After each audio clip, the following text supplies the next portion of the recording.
ये उस एक वांदी पे 25,000 तक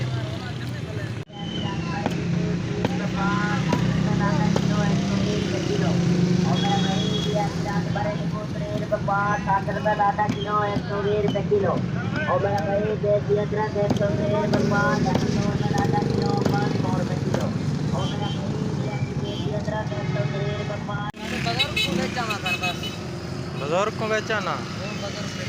अच्छा मेरी तो रेट सिटी में नहीं पड़ना करना कोई मसला नहीं। हाँ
सर्दियों को तो मैं तो घाट लगती है मच्छी दरिया है।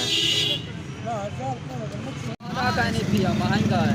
अच्छा जी हाँ सिंघारा सिंगारा फिलहाल का नहीं मामा। अच्छा आजकल सिर्फ यो क्या वजह से और सिंघारा आधा का नहीं पिया क्या